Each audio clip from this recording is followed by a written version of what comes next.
Hello and welcome to the NBA DFS on the RotoRadar podcast. My name is Joshua Riemer, joined by none other than the man, the myth, the legend, Jared Block. Jared, it is the first day of the NBA season. How are you doing? And how are you feeling, man? I don't know about you, but I am thrilled. I don't think it fully hit me until maybe like Sunday when NFL was going. I was like, wow, we are here. We are finally back in the NBA. Some of the more exciting memories of RotoRadar has been NBA. I mean, we started with NBA. It was our best sport by far when we started out here at RotoRadar 7-8 years ago, however long it was. But extremely excited about the new content that's coming out this year. Extremely excited about, obviously we have the new website and everything, and it's going to be a fun time, man. I'm pretty thrilled. Yeah, absolutely, man. This actually marks year 9. It's not year 9 for us, but it is No, year 9 total. But insane. still, I mean, I've been around since 2015, you from since 2016. So it's been a journey, and this NBA season is going to be something that we're trying a bunch of different things out, and this is going to be one of them. Video stream on everything. So hopefully you guys enjoy, and we have an interesting 2-game slate to kick things off. I'm not surprised whatsoever, but obviously we have, and the whole mantra around it, which is so ironic, is that the NBA went above and beyond what they normally would to try to prevent teams from resting players, and here we are resting players night one.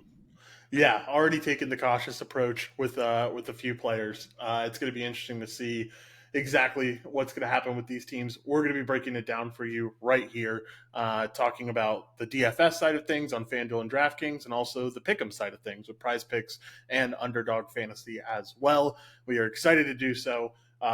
It's kind of a primer for what's going to be happening tomorrow, where we get to cover a much bigger slate, which I'm definitely excited for. Can't emphasize enough to make sure use bankroll properly today. It's a 2-game slate, right? So at the end of the day, save your money for the good stuff when we get to tomorrow and then Friday. Like the big slates that are going to be really exciting. Yep, exactly. Without further ado, Josh, I mean, we got 2 really close spreads. We have 2 intriguingly high totals. I agree with you. Shouldn't be blowing your bankroll on the pick'em side of things, as well as FanDuel or DraftKings tonight. But it still is a fun way to get some action in. Great night of sports ahead. So without further ado, we have to talk about this first game of the slate before we get into what I think is probably the juicier one. But hey, it's your Lakers, so let's start the podcast off the right way. Yeah, man. Couldn't be more excited to be able to watch my Lakers on opening night. Lakers facing off against the Nuggets. Currently, Nuggets 5-point favorites. Over under is set at 228. Let's start with this Lakers side, man. Just to go over any injury news, not much from this team, but we do know that Jared Vanderbilt's going to be out with that heel issue. Because of that, we already got the news that Taurean Prince is going to be the starter for this game at the power forward position. Expected lineup is D'Angelo Russell, Austin Reeves, LeBron, Anthony Davis, Taurean Prince, and then Anthony Davis at the 5. Let's start off with this Lakers team, man. I'm really excited about what this season holds. I'm really excited about the upside of this team. They really turned it on in the second half. Now you get a full offseason to practice together and mesh a little bit more, and it could be some really exciting things. And they're facing off against an opponent that knocked them out of the playoffs last year in a sweep when Nuggets went 4-0 in that series. How do you feel about the Lakers today? We can start off with the studs. We can start out with the stars and start off with LeBron and Anthony Davis here. Yeah, so I think in general, the Lakers should be excited where they're at. You can argue that they are worlds better than they were at this point of the season last year when things tipped off kind of slow for them.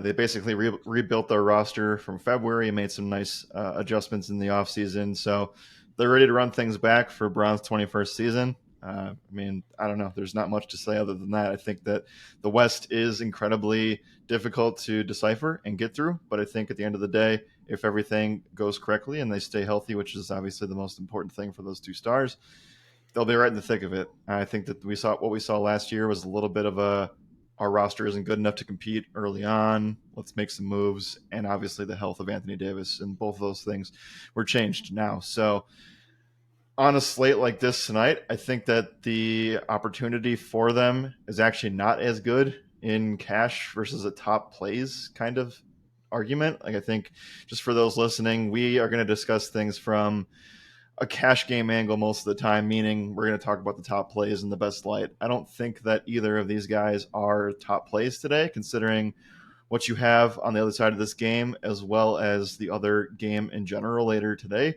But in tournaments or as just individual flyer plays, I mean, I think both set up really nicely here for opportunities and for them to get started on the right foot. And if you add in the extra narrative of like Denver's ring ceremony plus them losing to this team to get to the finals, like I think that we talked pre-show and we'll talk about it again. I don't care how old LeBron James is. If he's playing on prime time and he's as good as in shape as he is, I don't see any reason why we shouldn't ignore that. Yeah, I mean, the most important thing for LeBron is being rested and being healthy. And if he is rested and healthy, then not much that can really stop the guy. We'll get some pretty tough defense against Aaron Gordon, most likely, or KCP, but still, he's LeBron James. It's hard to ignore. I would say the same goes for Anthony Davis, right? Most important thing for him is that he's healthy and good to go. And at the beginning of the season, he is. So I don't even mind the spot for AD. It's a really tough matchup against Jokic. Jokic kind of owned him in the playoffs too, so like it's definitely not the best spot for him. If I'm going one or the other, I'm probably going with LeBron James here. But I see upside in both of them for sure. Yeah, I mean, I think that again, these are not necessarily your cash game plays, your top plays overall.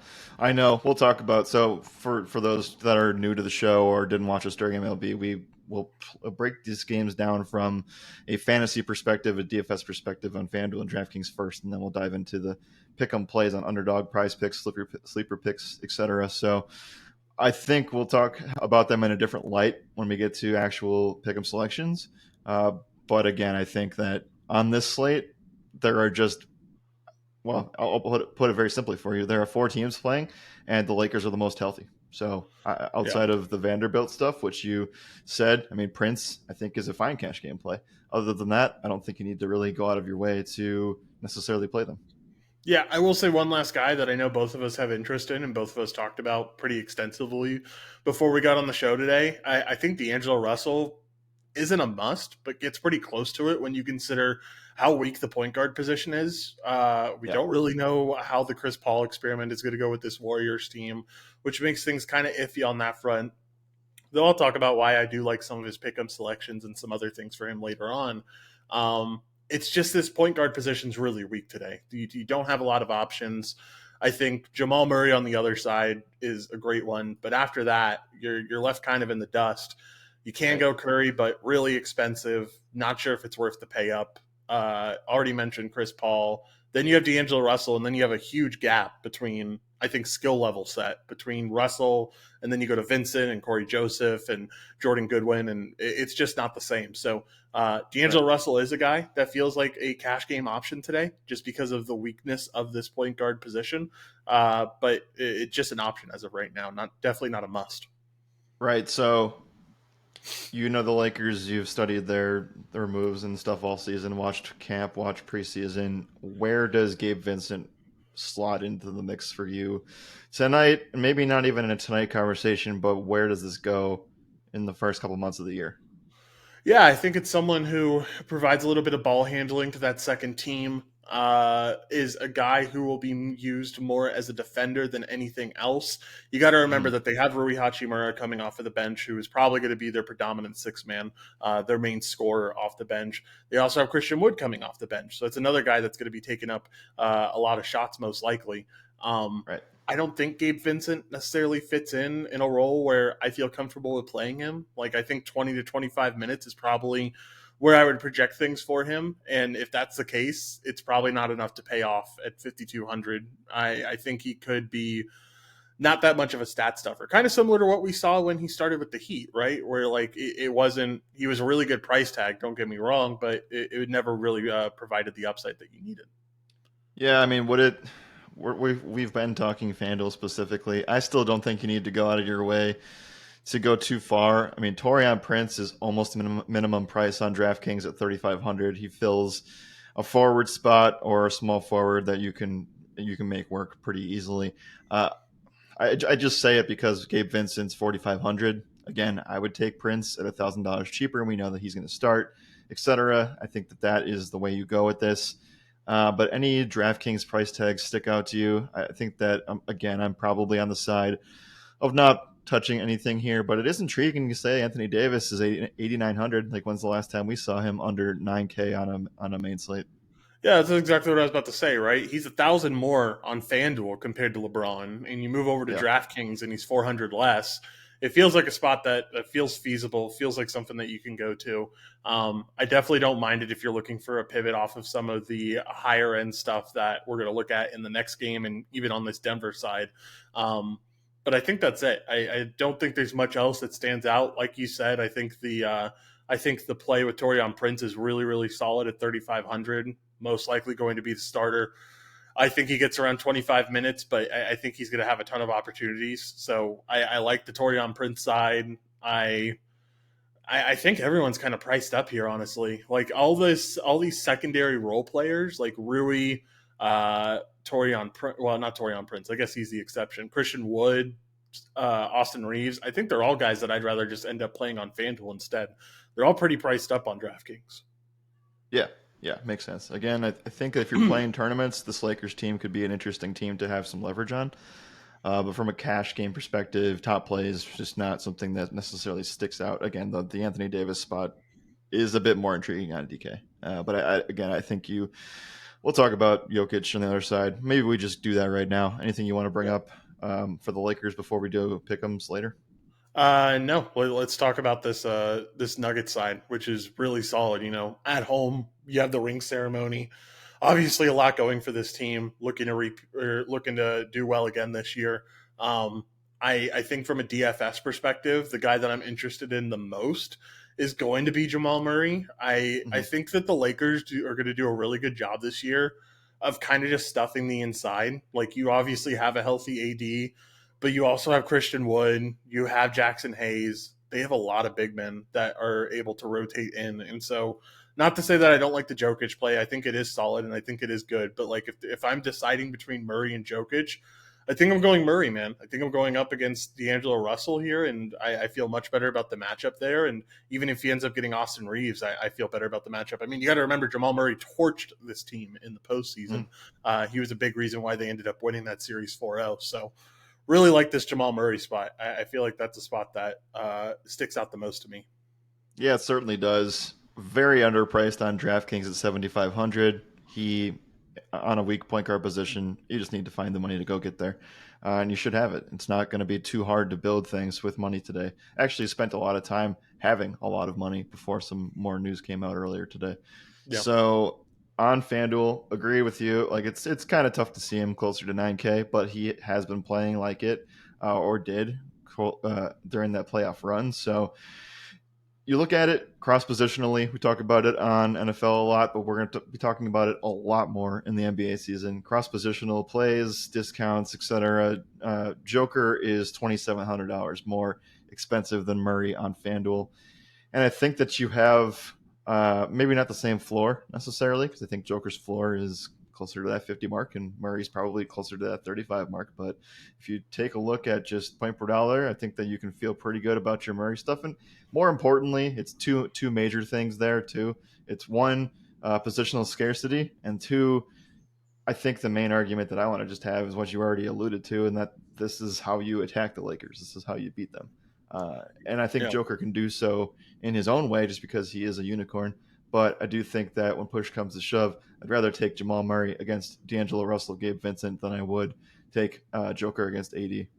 Yeah, AD, Christian Wood, you name it, they got a lot of big guys there that are going to be able to help fill in the paint.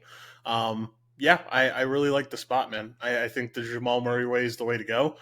I think, like you mentioned, Jokic is definitely solid. Don't get me wrong. I think it is a good play. But at least on FanDuel, you have a center that's really viable Mm-hmm. today that's much cheaper.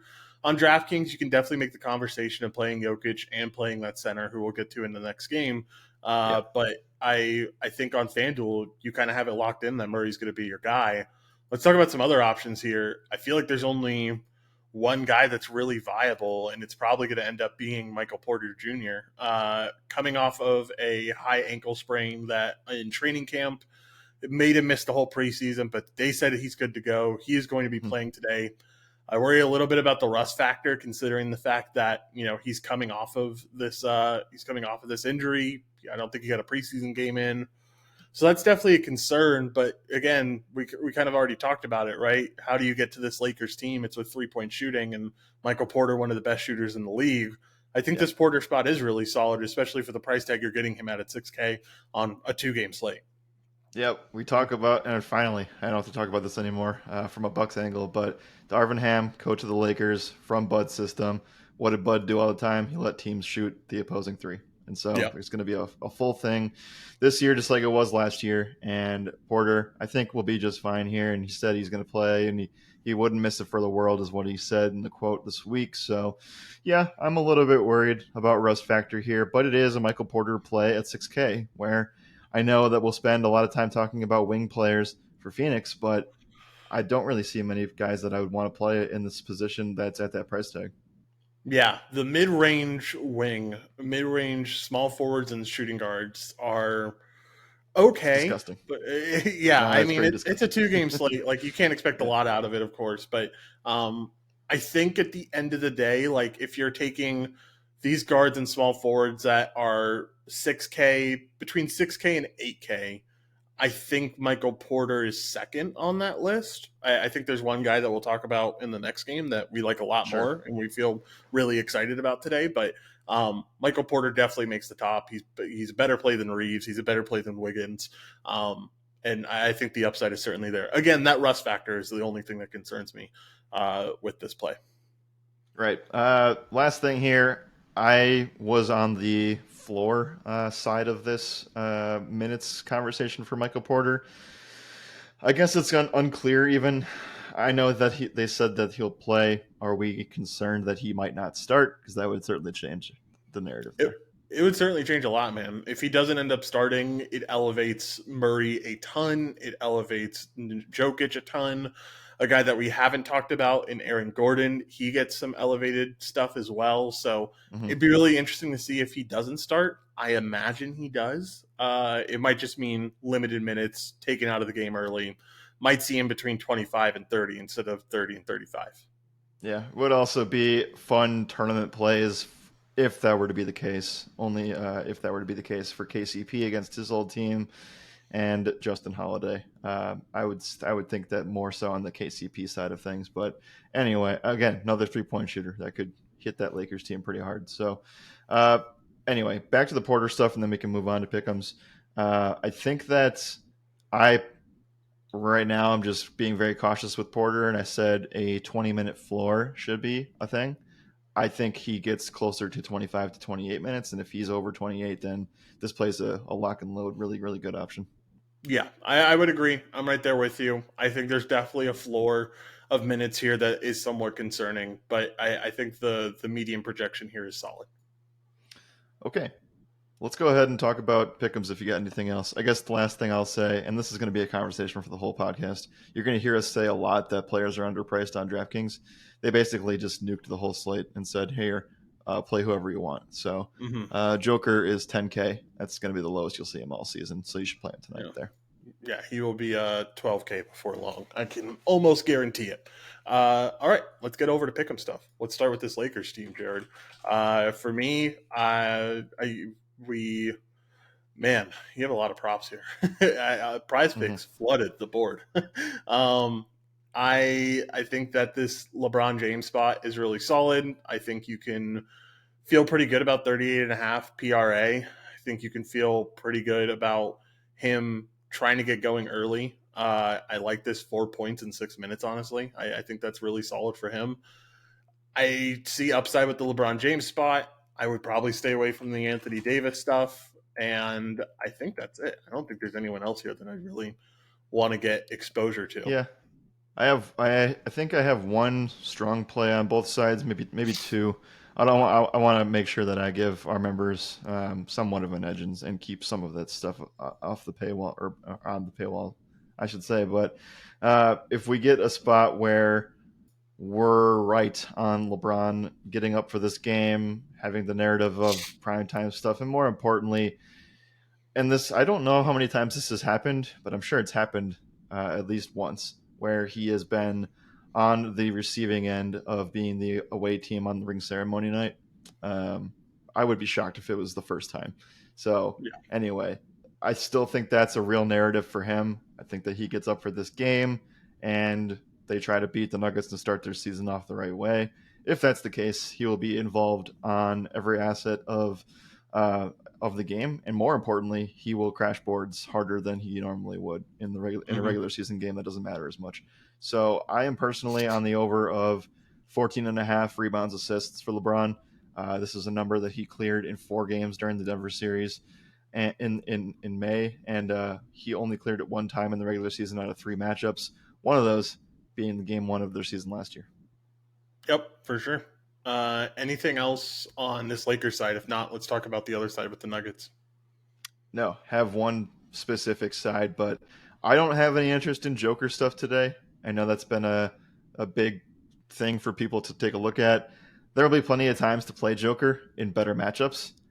Personally, the way that we're attacking things on FanDuel is the same way I would approach things here. I don't know about you. Again, you can talk about Joker props all you want. I personally think he's a fade spot tonight. He can go off and prove me wrong at any point. I won't get mad about that. I just don't think it's like the numbers are set so high for a spot where I would rather just play him in fantasy instead. Yeah, 20. I mean, like, the only thing I think I'd be interested in is rebounds and assists, and it being a 22 is such a high number that I Mm-hmm. don't think there's anything there that I want. So I'm kind of fine staying away from Jokic stuff. Like we mentioned, the main attraction here, at least for me, is Jamal Murray and his upside. I like Mm-hmm. over 22.5 points. I think that points and assists would be solid as well. Um, I think he's in a really good spot, man. I think that if I'm going anywhere, it's going to be Jamal Murray, and I could see him absolutely scorching this team. I think 30 points is perfectly within reason tonight. And if that's the Oh, case, sure. then all these numbers get really easy. His PRA, his points plus assist, his points. Um, yeah, I really like the upside for Jamal. Yeah, a couple things with Jamal. So first, shout out to our friends over at props.cash. Most of this content for pick'em stuff, at least in relation to comparing hit rates, is from them. So shout out to props.cash. I posted this on X, Twitter, whatever you want to call it, earlier today, and Jamal Murray has cleared this points prop in every single game that was in the postseason for them, and the last 2 regular season matchups against the Lakers. Just a spot that we've continued to attack, and just because Russell Westbrook's not there doesn't mean we still can't have this hit. And you would argue that D'Angelo Russell is much worse at defense, which is hard to do. Yeah. So he did not hit this points number in 2 games back in October of 2022. Those 2 games they played the Lakers in basically back-to-back situations on the 26th and 30th of October. So basically a year ago today, if you remember what happened a year ago, it's him coming off of the knee stuff. So he was expected to be slow to start the year, and then he hit his points prop in every single spot after that against this team. So I think Jamal Murray points is one of the best situations to go to. Points assists is fine as well. Yep, definitely can get behind all of that. Anything else for these other guys? Guys like Michael Porter. I think I'm staying away from everything else. And the Michael Porter stuff is just purely staying away because we don't know what the injury really looks like or how Yeah. it's going to affect his play at all. But yeah, I think that I'm fine with staying away from the rest of it. Yeah, I have one. It's not great. Um, but if you wanted to take the Michael Porter's limited angle, you can go KCP, whether that's a points, rebounds, or a PRA, and just try to get everything in there. He's going to have to hit 3 3-pointers for you to hit that. It's at 14 and a half, but could just be low enough to a spot where if he gets hot and hits 3 or 4 threes, then he should hit that. Yeah, for sure. Can definitely get behind that. All right. Anything else in this game, Jared? If not, let's move on to the next one. Nope. Let's move on. Very clearly, one game is. I don't want to downplay this game because it's just as important as the other one, but obviously the biggest DFS viability is in this next game. Yeah, definitely is. Lots of missing pieces on both sides. Excited to talk about it. The Suns facing off against the Warriors. This game comes a whole 2.5 hours later than the other game that we just talked about, so you'll be able to watch both of them. It was currently Warriors 2.5 point favorites after the Bradley Beal news. We saw a huge line shift after that Bradley Beal news earlier this morning, or I guess yesterday is when we actually got it. But we saw a huge shift towards the Warriors. It got all the way up to -3. Now we're seeing it creep back down a little bit. -2.5 seems like the juice is on +2.5 for the Suns. So seems like people are backing this Suns team here. Over under is at 234. Let's talk about it, man. Let's talk about this Suns team. A huge dramatic change to their roster overall. Obviously, trading away Ayton, getting Yusuf Nurkic, getting Bradley Beal, who we're not going to end up seeing today, but getting rid of Chris Paul, who's now playing on the other side.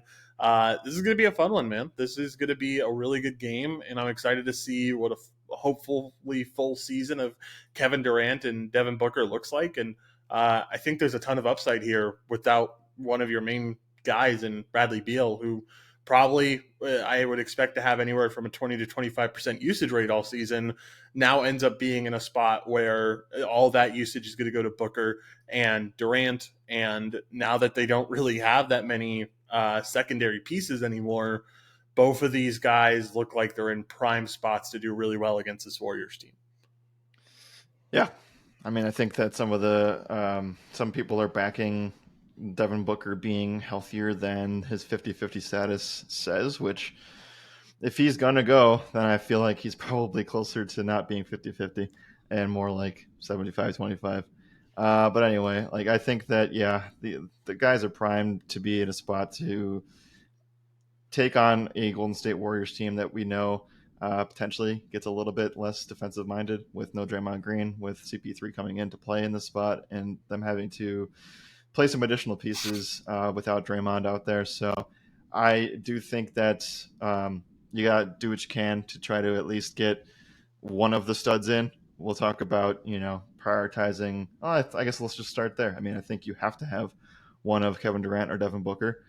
Personally, I would start the conversation with KD. I think 10,800 is obviously a decently high price tag. It's in the Kevin Durant range, right, on FanDuel, but on DraftKings, he's 8,400, which again is $1,600 too cheap for this spot. So with Bradley Beal out, with no CP3 on the team anymore, with no campaign on the team anymore, things get pretty insane. So I do think you are playing as far as anybody out of the four teams on the slate, you're playing the most Phoenix spots. Would you agree with that?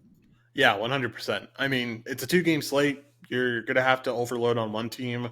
That team is very clearly the Suns. It seems like that depth is really concentrated with how they're going to use it. And I think that, you're putting these two superstars in really good spots without the third piece of that superstar triangle right there. So I like the KD spot a lot. I think Devin Booker is really solid too. Like, there's not much you can say against him in this spot. Good matchup.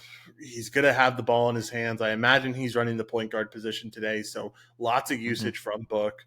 And I think the spot is solid. This Golden State team has always done really well against the point guard position because of the type of the defense they play. So I think that does benefit KD a little bit more. But yeah, both of these guys are in really solid spots, and there's not much negative to say here. I think the real conversation comes in when you start talking about some of these secondary pieces and figuring out who you're going to play, because you can only roster 4 of them.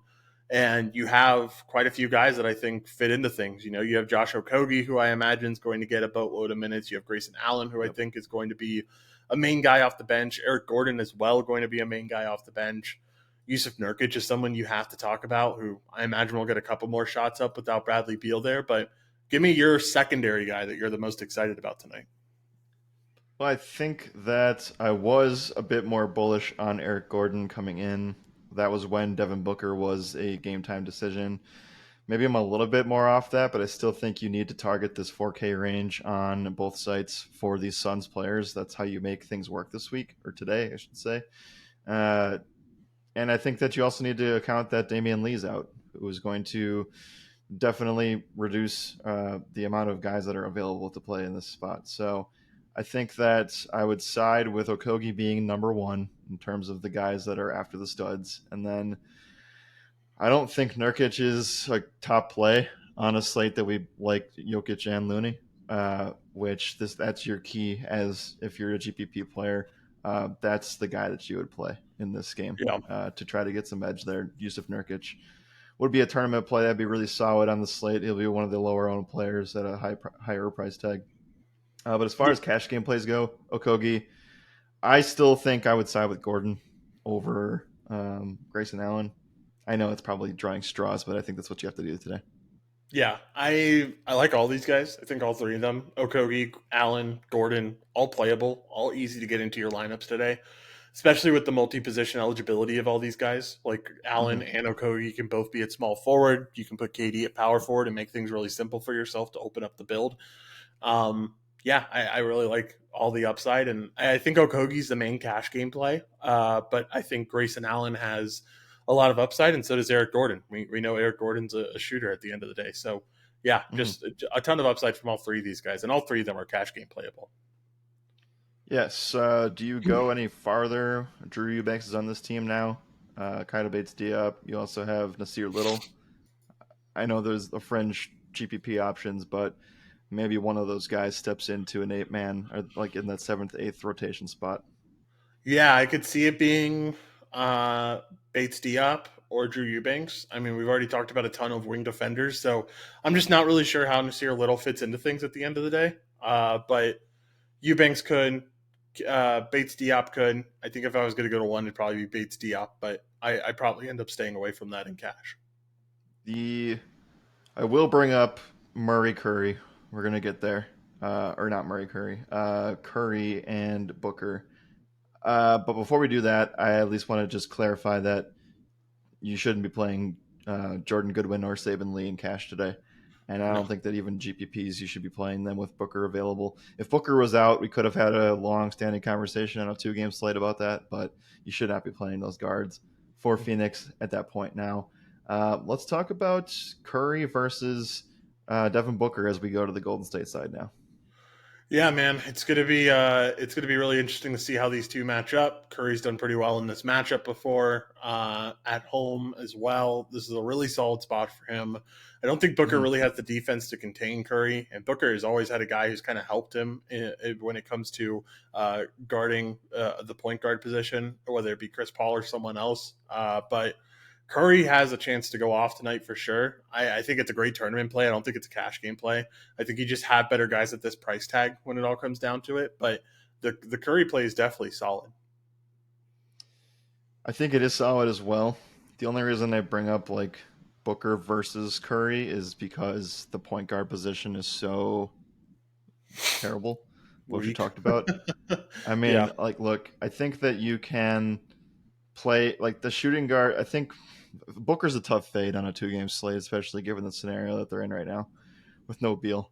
Um, but I think it's something that you have to just go with tonight. If there was a superstar that you wanted to fade, I think it probably would be him. Like, look, it's what Durant, Jokic. Uh, I don't know if can you classify Jamal in there. He's just cheaper than everybody else. So you do have to kind of just say that I'm okay with not playing one of these guys. And since we already kind of want Durant the most, I think that Booker is probably the odd man out in that scenario. Not to mention, if he is closer to 50-50, do we even know what that really truly means? I'm not sure. So um, I think you're just playing Curry on FanDuel because he is the only point guard that will give you more than an expected floor of points. Yeah, for sure. I definitely can get behind it. I think the upside is there for sure. And the matchup's a little bit tough, but we don't really know what this new Phoenix team is going to look like when it comes Right. to being without Chris Paul now. Right. I I mean, think yeah, no I think he's CP3, better no than. campaign. Yeah, and campaign's a huge loss when it comes to the defensive end. I think it's going to be a little bit closer to 75-25. Or I think Booker's pretty healthy. Like if they're going to take they already came out and said they're taking the cautious approach with Bradley Beal. If you're going to take it with Bradley Beal, why wouldn't you take it with Devin Booker as well? Like Yeah, that's a good point. I think if they're going to take the cautious appeal or approach, then they're going to go on. They're going to do it with both guys. But if they're not going to take it with Booker, then I think he's pretty good to go. Yeah, that's a fair point. As far as the rest of this Golden State team goes, we talked about it at the top of the show. No Draymond Green.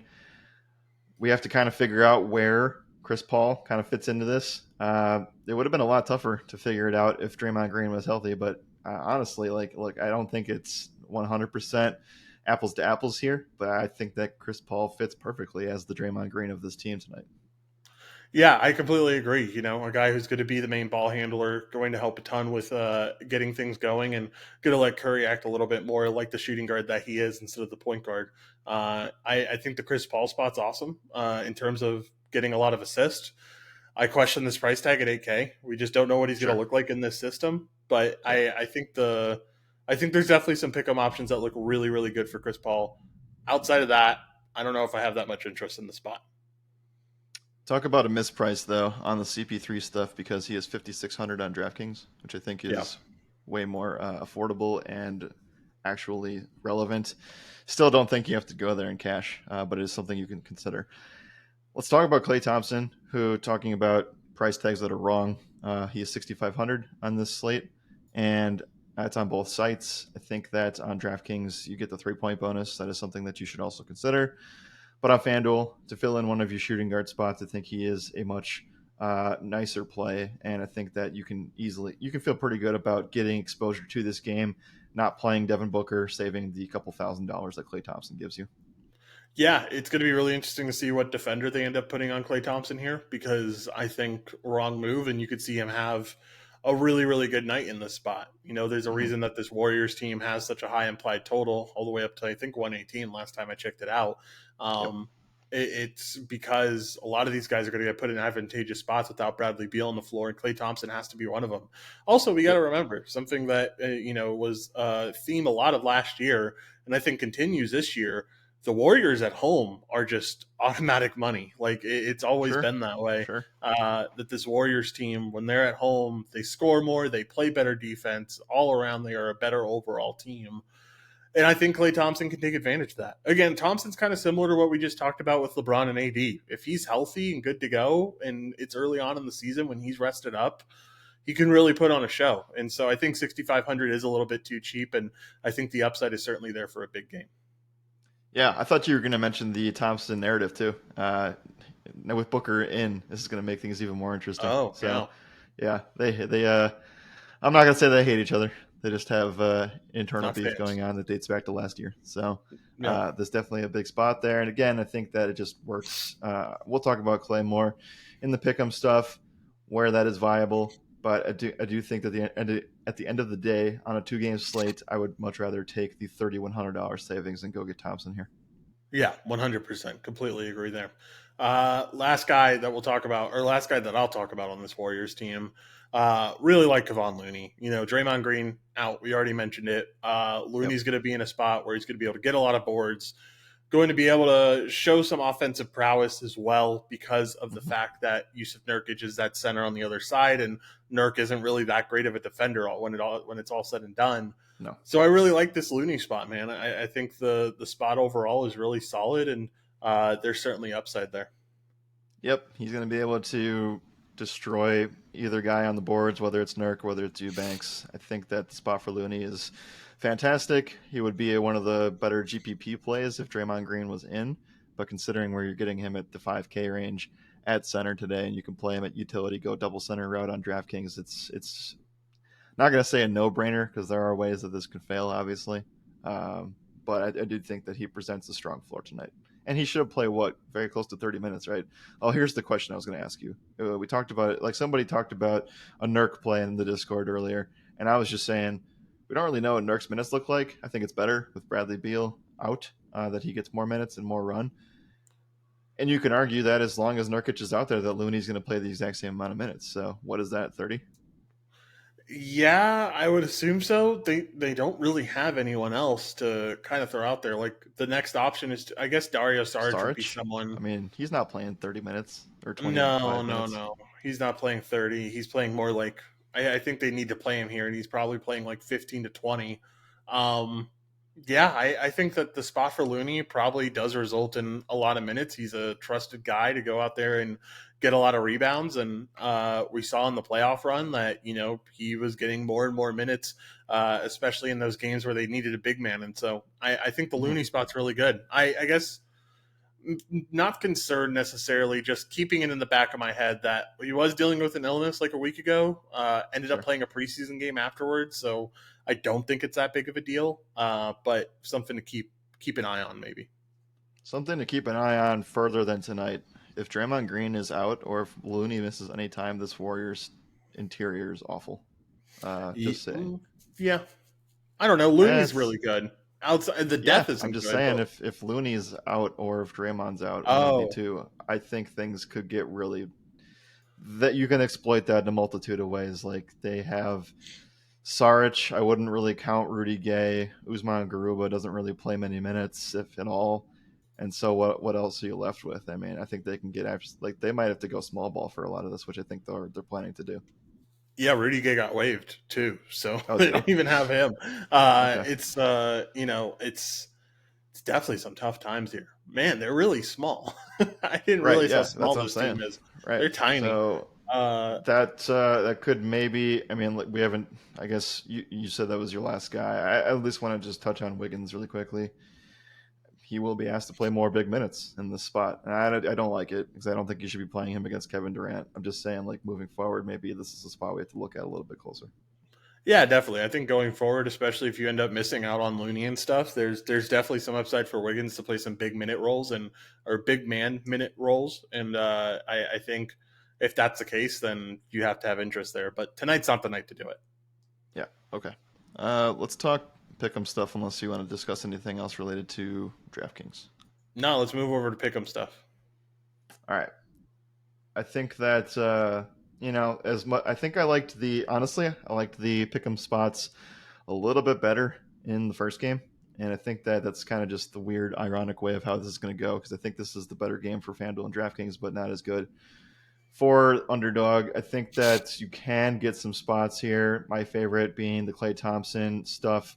I'm okay with attacking this on any kind of angle. I think that you'd probably prefer the points because you mentioned that already, and we talked about it behind the, not on the show here. But I like the PRA. I think that in this spot with no Draymond Green, yes, I think it's directly attributed to CP3 being a better overall play, but at the same time, too, Draymond just does so many different things where I think that a little bit of everything points, rebounds, assists, steals, blocks that all goes in separate directions today. So I would think that Klay Thompson should get there alone in scoring 20 points, which his line is at 19.5. But I'm also okay with 26.5 points, rebounds, assists too. I'm on a different side. I'm just on points. I think Okay. 20 and a half or 19 and a half is where I'm leaning. I just know that Klay Thompson isn't that guy when it comes down to it. Like he's Yeah, not. I mean, He doesn't chase rebounds. He's not going to pass the ball a lot. When he gets the ball, he's going to shoot most likely. Uh, I'm sure he could. I'm not saying it's a bad play. If I like his, I think he probably could score 30 tonight. So I think he could cover his PRA with points alone. But I think a lot of that Draymond role of rebounding will be just absorbed by Looney, but the assisting part will be mostly absorbed by Chris Paul. So um, I think sure some of it leaks everywhere, but I think at the end of the day, Paul and Looney kind of take up all that extra stuff. yeah, I mean that's fair. I was just saying, like, I'm not asking Klay Thompson to get 7 rebounds. I just think that he's Yeah. he's just gonna pick up 3 here, 2 assists there. Like I think he'll get to 26.5. Yeah, I agree that he gets a 26 and a half. I think I just feel more comfortable with betting on points here, Sure. knowing how much of a Yeah. shooter he is and knowing how good of a spot this is. Yep. I I don't think blame you for that. the prop that I keep looking at, man, that I keep like wanting to just say, send it and end up taking it. I really like Chris Paul over 7.5 assists. He got 5 in every preseason game except for one. He's going to take over that Draymond Green role now. I think that with him having the ball in his hands so much, and when you are playmaking for a guy like Curry, who you can pass the ball to anywhere and he can shoot it up, and I just think there's so much upside for what this assist number gives you. So I like 7.5 for Chris Paul, man. I mean, old team as well. Like there's got to be a little bit of a Yeah. revenge narrative here, right? Hmm. Like I know we didn't talk about it too much, and kind of surprised I haven't seen it more around the industry, but like there's got to be some want for Chris Paul to do really well here. And he knows the best way he can do well with this team is to get the ball to Curry and to Klay as much as possible. And so I really like 7.5, man. I think it's way too low. Yeah. if you got 5 in every preseason game with limited minutes and with everyone kind of going through the motions and getting ready for the season, this should be an even better spot. Yeah, I have a couple takes on this. Number one, I think that I am leaning on the over of the 23.5 points, rebounds, assists right now. That's an underdog boosted payout. So I think that that is a collective thing. I'm not, I don't think he necessarily has to completely ball out to hit this number. I think, again, like any rebounds that Looney doesn't get are kind of up for grabs for some of these guys that aren't going to be shooting, and that is going to be a Chris Paul scenario. Like, look, if you have Klay Thompson and Steph Curry out on the perimeter, there's only two other guys that's not Chris Paul that can get those rebounds. So on this team at least, so I kind of like lean into him getting a 4 or 5 rebound spot. The assists I agree with. 7.5 is a weird place to put it, right?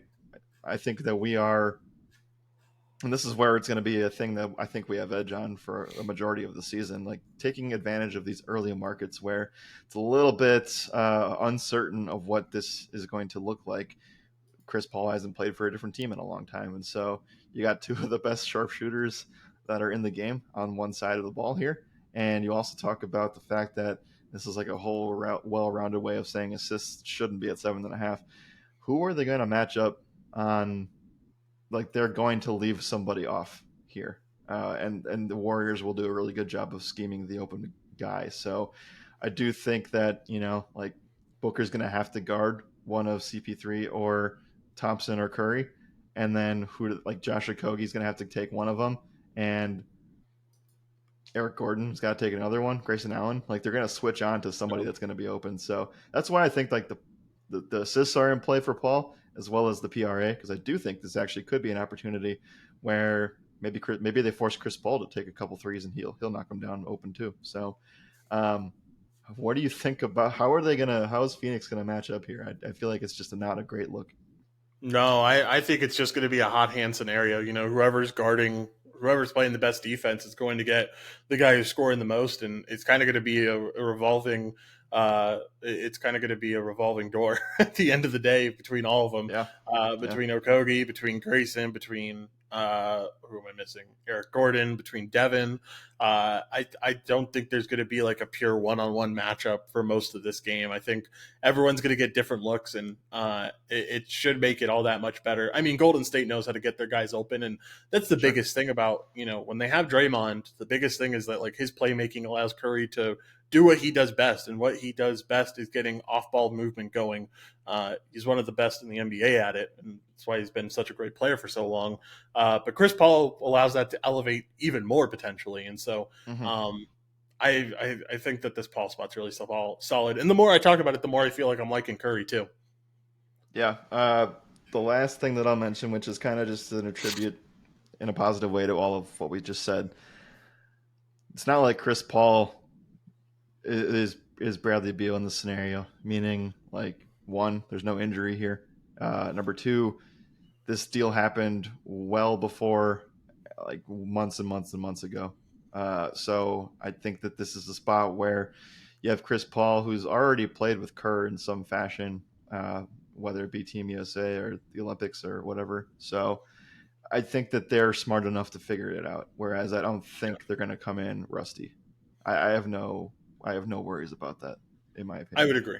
Yeah, I would agree. Last thing I want to touch on. I forgot to mention him while we were on the DFS portion of this, but really do like the GPP upside of Jonathan Kuminga. Without Draymond Green, we kind of talked about it. That depth is really weak at the power forward position. So Yeah, someone's going to have to he is fill it that guy. for some Yeah, minutes, and had a really, really strong showing in the preseason. It's preseason, a lot can change. Don't know if he'll bring that over to the regular season, but if he happens to tonight, there's a lot of upside there. So I don't mind the Kaminga spot. And just to bring it back over to the prize pick side of things, I'll see if he has any. Oh, I don't think he has any props. That's crazy. We get probably all of these not. props for everyone else, and we don't get one for Kuminga. I guess we might be waiting on a few more Warriors props, but who knows? Um, yeah, I do like the Kaminga play in DFS sites, and if you can find some pick'em stuff out there for him, I say take your shot. Even if you can go over to our sponsors over at Bet Online, or you can go find somewhere to take his points prop there. I think that that's solid too.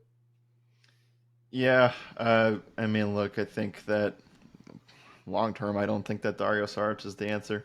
Maybe that'll prove me wrong, but he's going to be out there tonight. I could see that being a scenario of why Kaminga isn't used a bit more, but I would agree that he is a guy that will potentially have the option to come in for 15 to 18 minutes, have a hot hand, be able to get there. I don't. Again, I think this depth thing could be a big issue if Draymond's going to sit longer. Yeah, I completely agree. All right. I don't think I have anything else. I think or did we cover Suns? I don't think we did. No, we did not. Let's cover Suns real quick. Don't mind Devin Booker points total. He's covered or he's gotten 27 or more in each of the last 3 games he's played this Warriors team. So I think there's certainly some upside there. I don't mind going to KD though. I think 28.5 is like a perfect line for him. I don't think Mm-hmm. they could have gotten sharper with that spot. And outside of that, I don't know. You only have Booker, Durant, and Nurkic up right now, even. So, are you willing to take a chance on any of these other guys? I just refreshed my page and I have Allen Eubanks, Okogie. I don't want to. There's no No. reason to go What's here today. Allen's number? Just curious. 9.5 points and 5 threes attempted. Someone's gonna have to put up shots, man. I think it could be Allen. I'd be interested to see an Eric Gordon line, Yeah, I but don't have him yet. yeah, I don't know if we will either. So we'll just have to wait and see. You're right though. Somebody's gonna have to put up shots. Can't just be Booker and Durant. I mean, Booker and Durant will probably try their best. I think ideally, like they both score like around 70 combined, and then someone else is gonna have to put up the extra. Just going off of Vegas implied totals, there's another 50 points that have to be or 45 points that have to be made up Yeah. somewhere. So So here's I something that I think we can talk about a little bit closer to once we have a sample size. Uh, but Underdog at least has field goal attempts on here. And I think that that's something that we're going to have to, if you remember, we're announcing a few other tools and things that we're doing behind the scenes that are accessible to members. I mean, some of these field goal attempt situations when guys are sitting, you can potentially take advantage of those. This is a little bit cloudy, though. If Bradley Beal was in, I would say he probably takes 15 shots. That seems a little high though. Maybe 10, maybe 12 to 13. But you have Durant at 18 and a half field goals attempted and Devin Booker at 19 and a half field goals attempted. I feel like one of those has to go through, if not both. Yeah, I would tend to agree. I think one of them does have to go through. Because like what Bradley Beal usage rate on the year, what would you feel like now that Paul's gone, Campaign's gone, and Beal's not playing tonight? I mean, that's probably a good 15%, 20% usage that's just there. That's no one's 20 to taking advantage of. 25. I mean, they said he's going to run the point guard position, so 20 to 25 is very in range for him and not out of the question. Right. I mean, like, look, if Booker and Durant have a combined 65% usage rate, is that out of the question? No, not at all. Not tonight, at least. Not with everyone Right. or not with Beal so injured. That's why I think these field goal attempts are too low. That's just how Yeah, I feel about it. no, I agree. I think they are a touch low for sure. All All right. right. I think we're all good, Jared. I think we're all done. Of course, we Mm-hmm. found a way to make a 2 game slate, 50 minutes worth of content, but Oh, yeah. that's Yeah. sometimes how the Well, cookie crumbles. I Uh, mean, we never would have talked about 60% of what we did on oh any yeah, other slate. tomorrow will be a lot more fun getting the full thing in. I don't know how many games we have on the docket, but I know it's more than we have today. Here, I can count right now. It's Uh, 12, I think. oh, juicy, man. Juicy. I Yeah. love to hear it. Going to be a lot of fun. Make sure to join us tomorrow. It'll be a longer show. It'll be a lot of us talking about everything on that slate. And it's going to be a blast. But, Jared, any final thoughts before we get out of here, man? Nothing too crazy here. We're going to be going live. We're live on multiple. We're going to be live on X at least for the first foreseeable future here, every weekday at 3 p.m. Eastern. So if you listened to us during the baseball season or listened to us during the NFL season, we are going to be going live a little bit earlier than we were for baseball. So 3 p.m. Eastern is what you should expect for NBA shows. And again, everything that we say here is talked about of what we have what news that we have at the current moment. So things can change. That's why we're doing it for free this season. We want to just try to, just talk hoops, and then the real, value is kind of coming in where you do read and react to what we are talking, what happens as the slate goes along. You're not going to get too much news tonight. I'm sure you probably still will. We got a lot more than we thought we would today coming Yeah. into things. But tomorrow we're going to have a show. It's going to be about an hour, probably closer to an hour and a half, just knowing us. And there's going to be probably 15 pieces of news that change the slate after we talk about it. So while we want to do this show for free, the real value and the way you survive NBA from a pick'em perspective and DFS is reading and reacting to news correctly. And we feel like we are very good at what we do in that regard, and hopefully we can continue to do that in our 9th season starting today. Something that we've done for the past 5, or I've done for the past 5 years. I know it's something that you've done for the past few years as well. Reading and reacting is easily the biggest difference maker you can make in your bankroll at the end of the day. It'll completely change how you bet on things. It'll completely change your win loss at the end of the season, and so we're really good at it at the end of the day. And excited to put that to the test again with another full NBA season. And yeah, I'm thrilled. I'm pumped for this season, and think it's going to be a blast. So, like Jared said, all the really good stuff is behind the paywall. So make sure to come check us out. There's a couple of promo codes out there right now. Obviously, if you haven't done it already, you can get your first week for $1 using the All Access Pack weekly membership, or if you use code NBA23. Is that right, Jared? That's right. NBA 23 all access monthly for $9.99 instead of $29.99. So some good stuff out there. Make sure to sign up. Jared, any other final thoughts? If not, let's get out of here, man. No, I guess final thoughts here would just be, be cautious of what Denver's starting lineup will be. That's the first game on the slate. I think that it's an 80% chance plus that that Michael Porter plays and starts, but never really know. And on the late game side of things, just make sure you have enough Phoenix exposure, but you are going to potentially have to wait until the starting lineups come out, and that's not going to be until that Lakers-Denver game's in the fourth quarter. I cannot emphasize it enough. Do not go spend the whole bankroll tonight. We spent a whole MLB season building it up. We spent a quarter or a third of an NFL season building it up. Don't go go crazy tonight just because it's night one. The real fun stuff is tomorrow and Friday, and there's going to be a lot of chances to bet on bigger slates. But remember that there's a ton of variance in a 2-game slate, and you shouldn't be over betting it. So keep that in mind when you're placing your pick'em stuff or you're entering FanDuel or DraftKings lineups tonight. All right, Jared, let's get out of here. Thank you all for listening. And as always, my name is Joshua Riemer. Good night and good skill.